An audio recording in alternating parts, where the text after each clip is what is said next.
Imagine this. Your whole life, people told you to be sweet, to be agreeable, to be polite. You were taught to smile when you didn't want to say yes when everything in your soul screamed no, and to make sure everybody else was comfortable, even if that meant you were not. And you did it because that's what good girls are supposed to do. Be the peacemaker, be the helper, be the one who never makes waves. But let me ask you this. What has it really given you? Has being the nice girl earned you the respect you deserve? Has it brought you peace, or has it left you exhausted, overlooked, and sometimes even resentful? Here's the truth. Most people won't say out loud. Being nice is not the same as being kind. Being nice is about pleasing. Being kind is about strength. And there is a moment in your life when you realize that the world does not reward you for constantly giving yourself away. It rewards you for standing up, for having boundaries, for daring to say, I will not play small anymore. The day you stop being the nice girl is the day everything changes. People notice. Some will pull away because they can't control you anymore. Others will finally start treating you with the respect you should have had from the very beginning. And more importantly, you notice, you start walking differently, you speak differently, you move through life with an energy that says, I know who I am, and I don't need your approval to exist. This is where it gets powerful. Because once you let go of that old version of yourself, the one desperate to be liked, you step into a life where you are no longer begging for permission, you are giving yourself permission. And that shift, that's when you become unstoppable. When you spend your life chasing approval, you become addicted to a cycle that never pays off. You smile when you don't feel like it, you nod when you disagree, you swallow words that are burning inside your chest, all because you think it will make people accept you, love you, or at least see you as good. And for a while, maybe it feels like it works. People like you, they say you're easy to be around, they come to you when they need something, because they know you won't say no. But beneath all of that approval, there's this quiet emptiness. You know you're betraying yourself every time you choose what makes others happy over what you truly want. And at some point, that quiet voice inside you that whispers, what about me, gets louder and louder, until you can't ignore it anymore. When you stop living for approval, the world around you looks different. Suddenly you realize how many of your choices were never really yours. You went to places you didn't want to go, spent time with people who drained your energy, took on responsibilities that weren't yours, all because you were afraid of what people would think if you said no. But approval is a currency that never holds its value. The more you give, the more people expect, and the less it actually means. You could give someone 1,000 yeses, and the first time you say no, they act as if you've betrayed them. That's when you realize you were never being loved for who you were. You were being used for what you gave. Living for yourself doesn't mean becoming selfish or cruel. It means choosing authenticity over performance. It means asking yourself, do I actually want this? Does this align with who I am? Or am I just doing it because I don't want to disappoint someone? And the moment you start honoring those answers, you feel a freedom you didn't even know you were missing. It's like breathing fresh air after being in a room with no windows. You stand taller, you speak differently, you start trusting your own instincts instead of outsourcing your decisions to the approval of others. There will be people who don't like it. In fact, that's guaranteed. Some people are invested in you staying the nice girl because it benefits them. It makes their life easier when you always agree, always adjust, always make them comfortable. The moment you stop, they may call you difficult, selfish, or even accuse you of changing. But pay attention, why is it a problem when you finally start honoring yourself? Why does it threaten them so much? Because your boundaries reveal their entitlement. When you stop bending for others, you expose the truth. They never respected you. They only respected their ability to control you. But here's the powerful part. Once you let go of living for approval, you realize you don't even need it. Approval was never the thing that made you valuable. Approval never added anything real to your life. It was just an illusion that kept you trapped, an invisible chain around your choices. And when you break that chain, you discover something far stronger than approval. You discover self-respect. That's what fuels real confidence. That's what makes people stop and pay attention. Because people can sense when you're no longer performing. They can see when you move with the conviction that your worth doesn't depend on their opinion. But think about it. How many opportunities have you missed because you were too afraid of what people might think? How many times did you stay silent in a meeting, even though you had something powerful to say? How many times did you stay in relationships where you were unhappy because you didn't want to be seen as the one who gave up? Living for approval is expensive. It costs you your voice, your time, your energy, sometimes even your dreams. But living for yourself, that's when the doors start opening. That's when you discover what you're actually capable of, because you're no longer waiting for someone else to give you permission to move forward. You're giving it to yourself. The irony is that once you stop chasing approval, you often gain more respect. People who once overlooked you start noticing you. Not because you're trying to win them over, but because confidence is magnetic. Authenticity is rare. And when you finally step into your truth, it shines in a way no amount of approval seeking ever could. But here's the difference. Now you don't need their respect. You don't need their applause. It's nice when it comes, but it doesn't define you anymore. You've built something stronger inside yourself. Living for yourself doesn't mean you stop caring about others. It doesn't mean you close off or become cold. It means you stop sacrificing yourself to keep everyone else comfortable. You can still be kind, but now it comes from a place of strength, not obligation. You can still love deeply, but now it's a choice, not a performance. You can still give, but now it's because you want to, not because you're terrified of what will happen if you don't. And that difference changes everything. This shift is uncomfortable at first. You will lose people. You will outgrow situations. You will face pushback. But with every no you say, with every time you choose yourself over approval, you build a version of you that cannot be shaken. And in time, you'll look back and wonder how you ever lived any other way. Because once you taste the freedom of not needing anyone's permission to be who you are, you'll never go back to being the nice girl again. Boundaries are one of the most misunderstood things in life. People hear the word boundary and immediately think of walls, distance, rejection, or selfishness. But boundaries aren't about pushing people away. They're about protecting your energy, your time, your values, and your peace. They're not barriers to connection. They're filters that decide what gets in and what doesn't. Without them, you're like an unlocked house. Anyone can walk in, take what they want, and leave you with the mess. With them, you decide who has access, how much access they get, and on what term. And that decision-making power, that's your superpower. When you live without boundaries, you end up saying yes to everything. You say yes to commitments you don't have time for, yes to people who drain you, yes to conversations you don't even want to be a part of. You stretch yourself so thin that you start to lose sight of who you even are. And worse, people start to assume your time, your energy, and your kindness are free for the taking. That's when you start to feel resentful, burnt out, and invisible. But here's the shift. When you draw a boundary, when you look someone in the eye and say, "No, I can't do that," you're not being rude. You're protecting yourself. You're teaching people how to treat you. Boundaries communicate self-respect. Think about it. If you never stand up for your own limits, why should anyone else? People don't always respect what you say, but they respect what you enforce. If you allow them to take advantage of your time, they will. If you allow them to talk to you in ways that are disrespectful, they will.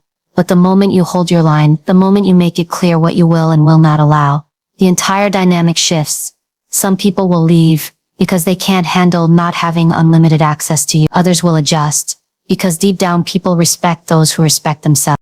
The hardest part about boundaries is not setting them, it's sticking to them. Because every time you enforce a boundary, you will feel the discomfort of guilt. You'll hear that little voice in your head saying, "What if they get mad at me? What if they don't like me anymore? What if they call me selfish?" And this is where your power lies, choosing your peace over their approval. You cannot live your whole life being afraid of disappointing people. You will disappoint people. But what's worse, disappointing them or disappointing yourself every single day by abandoning your own needs. The beauty of boundaries is that they give you back control of your life.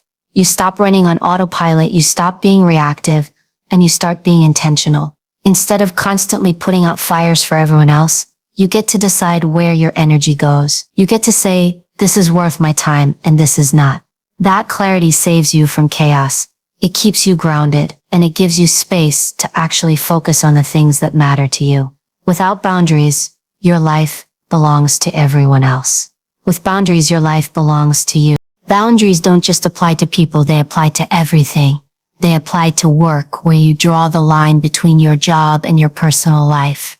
They apply to your health, where you decide what habits you will or won't tolerate from yourself. They apply to relationships, where you decide how much access someone earns based on how they treat you. Imagine being in a relationship where you allow someone to constantly disrespect you, and you never say anything because you're afraid of conflict. That's not love, that's self-abandonment. But the moment you enforce a boundary, you change the rules of the game. You make it clear, if you want a place in my life, you have to treat me with respect. And let's be clear, boundaries are not about controlling other people. You can't make someone respect you. You can't make them behave the way you want. What you can do is control access. You can't control whether or not they get the privilege of being close to you. That's the difference. Boundaries don't punish people. They protect you. And when you start to enforce them, you'll notice something incredible. The people who are meant for you won't run away. They won't call you selfish. They won't resent your no. They'll understand because they have their own boundaries too. Healthy people respect healthy boundaries. It's only the people who benefit from your lack of boundaries who will fight against them. Think about it like this. Boundaries are the guardrails on a mountain road. Without them, you're at risk of falling off the edge. With them, you're safe to keep moving forward. They don't restrict your freedom. They protect it. And that's why boundaries are your superpower. They allow you to give from a place of strength instead of depletion. They allow you to show up fully present in the areas of your life that matter because you're not being drained by things that don't. They allow you to build relationships that are rooted in mutual respect instead of one-sided sacrifice. At first, enforcing boundaries feels like losing. You feel the sting of people pulling away. You feel the awkwardness of saying no when you used to always say yes. You feel the discomfort of someone not liking your choices. But with time, you realize you're not losing, you're winning. You're winning your time back. You're winning your peace back. You're winning the version of yourself who no longer feels trapped, resentful, or used. And that feeling, that's worth every ounce of discomfort. Because once you master boundaries, you become unshakable. You don't bend to every demand. You don't break every time someone is unhappy with you.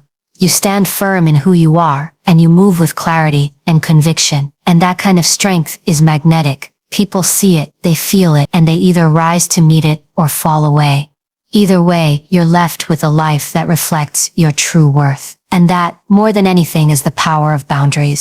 When you've spent most of your life being the nice girl, people get used to it. They get comfortable with your constant yes, your endless patience, your willingness to bend, and your fear of saying no. They start to expect it, not because you've promised them anything, but because you've trained them through your actions. Without realizing it, you've told them, I will always show up, I will always give, I will always put you first no matter what it costs me. And human nature being what it is, many people will take advantage of that. They don't mean to at first, but when something is always available, it stops being valued. You become the person who is easy to lean on, easy to use, easy to dismiss. That's what exploitation looks like. It's subtle, it's normalized, and it leaves you drained while others walk away, satisfied.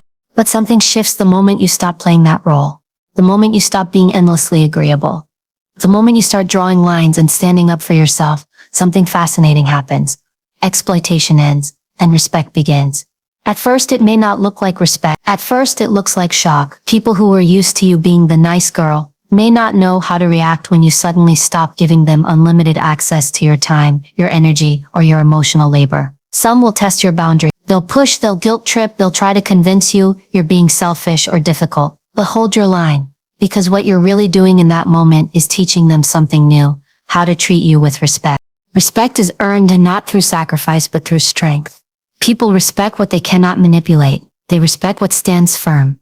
Think about the leaders, mentors, or even friends you admire the most. Is it because they were always available, always agreeable, always bending to everyone's needs? Or is it because they had standards? Because they carried themselves with dignity? Because they didn't allow just anyone to walk over them? Respect is never born from weakness. It is born from courage. The courage to stand in your truth, even when it makes other people uncomfortable. And here's the truth. The ones who only stuck around to exploit you will leave. They can't thrive in an environment where you demand mutual respect. And though it may hurt to see them go, it's not a loss. It's a clearing. Their absence makes space for the people who actually value you. Because the people who are meant to be in your life will not resent your strength. They will admire it. They won't see your boundaries as rejection. They'll see them as self-respect. They won't call you selfish for protecting your time. They'll be grateful that when you do show up, you're present and genuine. Respect also changes how you see yourself. When you stop being exploited, you no longer feel like a doormat. You no longer resent the people around you because you've reclaimed your power. Instead of silently stewing about how people take advantage of you, you feel a calm assurance that you are in control of who gets access and how much. That inner shift is powerful because it breaks the cycle of bitterness. You no longer have to pretend to be okay while secretly feeling used. because you've taken the responsibility of teaching others how to engage with you. And that responsibility is where real respect starts. It always starts with you. The transformation also shows up in your relationships. Suddenly, the dynamics change. People who once dismissed your opinions start to listen more carefully when you speak. People who once ignored your time start showing up on time themselves because they realize your time is not. People who once expected you to bend start adjusting themselves because they realize you won't. What changed? You did. And when you change, the entire energy of how others treat you shifts with it. Exploitation dies when you stop feeding it. Respect grows when you demand it. The other side of this is that you begin to attract a different kind of person into your life. The old version of you, the nice girl, was a magnet for people who wanted to take. The new version of you, the one who carries self-respect, becomes a magnet for people who want to give, who want to collaborate, who want to treat you as an equal. It's not that those people weren't there before. It's that they didn't recognize you, because respect is an energy, and when you start carrying it, you draw in those who recognize it in themselves. This doesn't mean the transition is smooth or easy. In fact, it can be one of the most uncomfortable stages of your life. You'll notice some people pulling back, maybe even accusing you of changing, and they're right, you have changed. But you've changed for the better. You're no longer running on empty. You're no longer silently suffering while people drain you. You're no longer being exploited under the disguise of being nice. And that change, as uncomfortable as it feels in the beginning, is the very thing that opens the door to healthier, stronger, more fulfilling relationships and opportunities. Respect is not something you ask for with words. It's something you command with your presence. It's not about begging people to see your worth. It's about walking in it so fully that they have no choice but to notice. And when you stop being the nice girl, when you stop being the one who bends until she breaks, you send a message without saying a word. I know who I am. I know what I deserve. And if you can't meet me at that level, you don't get access to me. That is the shift. That is the moment exploitation ends and respect begins. And here's the most empowering part. You don't have to fight for respect. You don't have to scream or prove yourself or exhaust yourself trying to earn it. The act of choosing yourself, the act of enforcing your boundaries, the act of refusing to be used, that alone creates respect. Some people will see it immediately, others will resist, but eventually everyone around you adjusts, and the ones who don't, let them go. Their place was never permanent. When respect replaces exploitation, you start to walk lighter. You feel stronger. You no longer fear saying no, because you've seen that the right people stay and the wrong people leave. You no longer dread standing up for yourself, because you've experienced the power of your own voice. And you no longer measure your worth by how much you give, because you finally understand that your worth was never dependent on being nice. It was always there. It was always yours. All you had to do was claim it. Confidence doesn't come from being liked by everyone. It doesn't come from blending in, keeping quiet, or playing the role that others expect of you. Confidence is born the moment you stop asking the world who you should be and start deciding it for yourself. When you stop being the nice girl and finally draw the line between who you are and who people want you to be, something powerful begins to happen. You solidify. Your identity stops shifting with the opinions around you, and your confidence stops depending on external approval. You become anchored, steady, unshakable. For so long, when you were busy pleasing everyone else, you probably felt like you were living in fragments. With one group of people, you acted one way. With another group, you adjusted.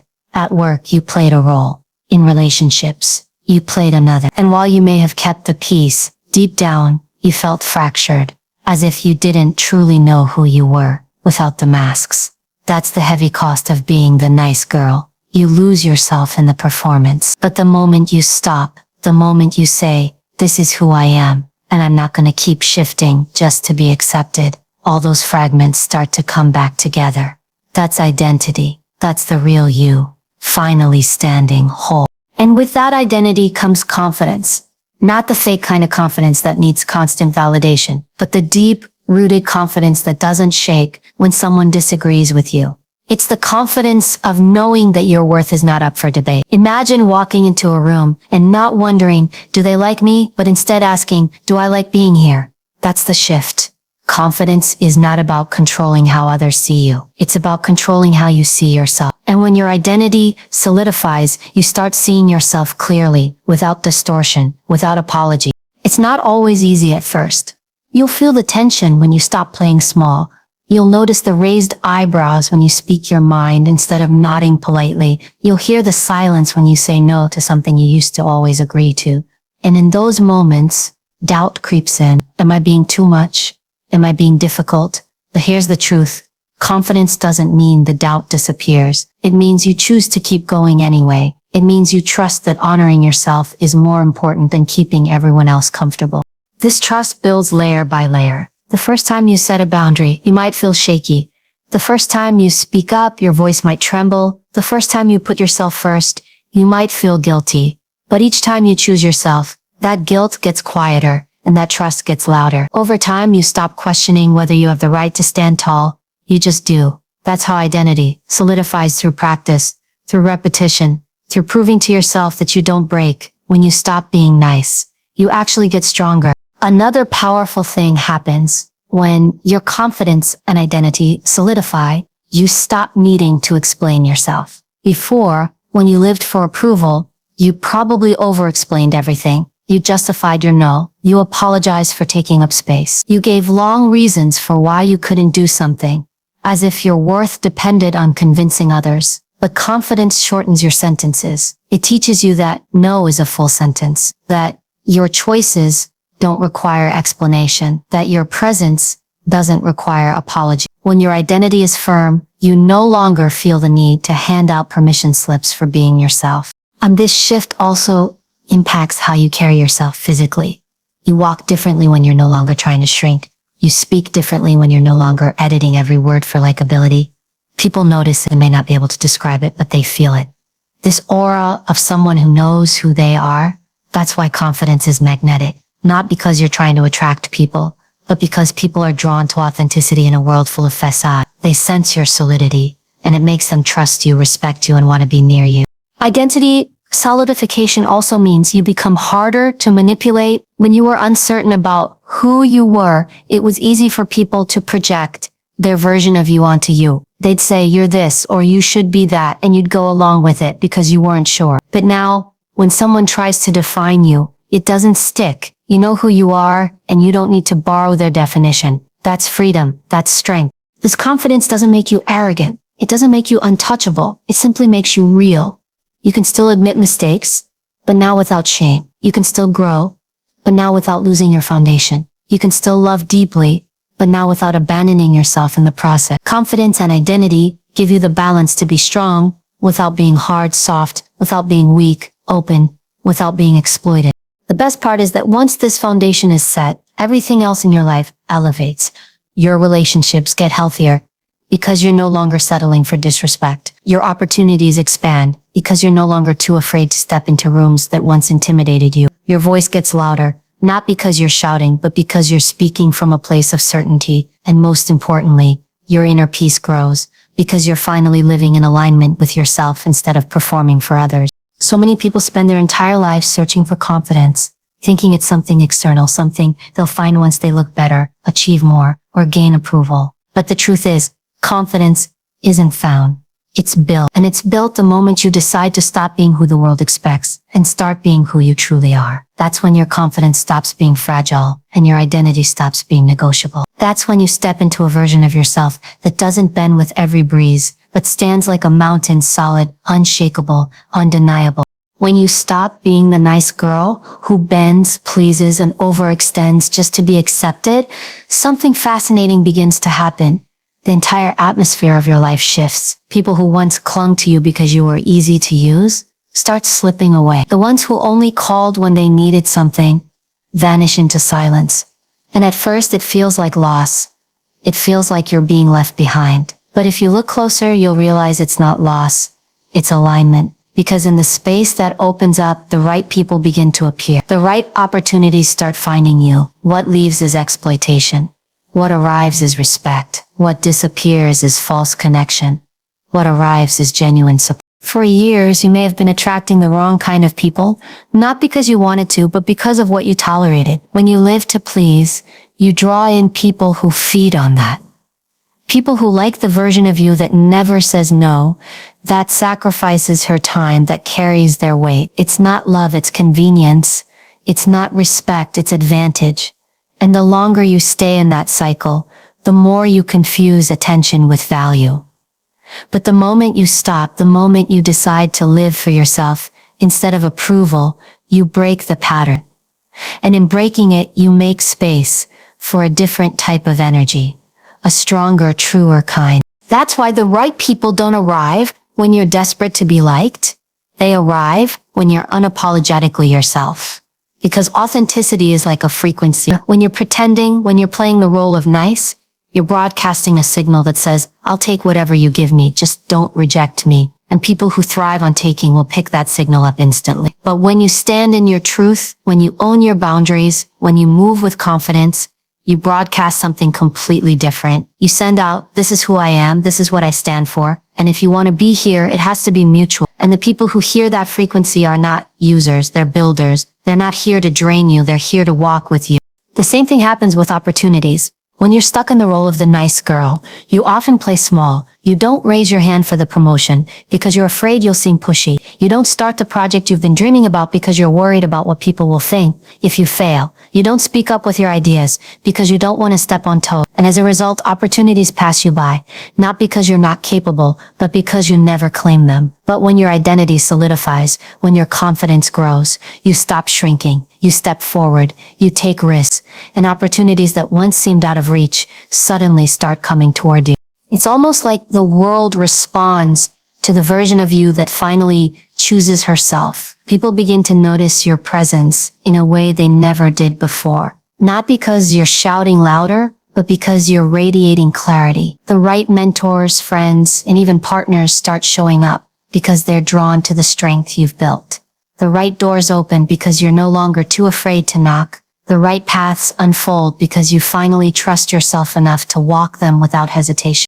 Attracting the right people doesn't mean your life becomes conflict-free. It doesn't mean you'll never be tested again. What it does mean is that the quality of your connections changes. Instead of people who guilt you, you find people who respect your no. Instead of people who compete with you, you find people who celebrate your wins. Instead of people who drain your energy, you find people who pour into you the way you pour into them. These are the kinds of relationships that elevate you rather than suffocate you. And once you've tasted that kind of connection, you'll never go back to settling for less. The same is true for opportunities.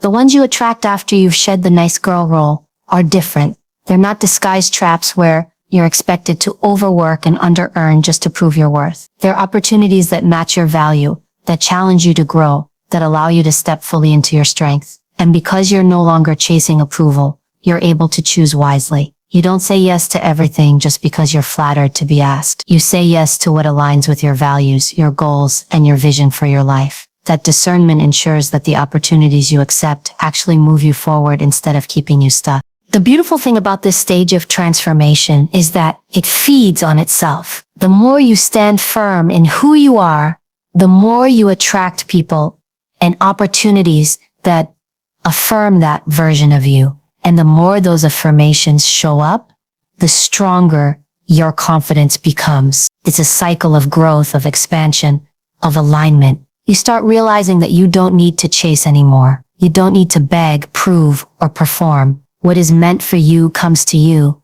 when you're being real. What isn't meant for you falls away, no matter how hard you try to hold on. But here's the catch. You can't cheat this process. You can't pretend to have boundaries just to get respect. You can't fake confidence just to attract better opportunities.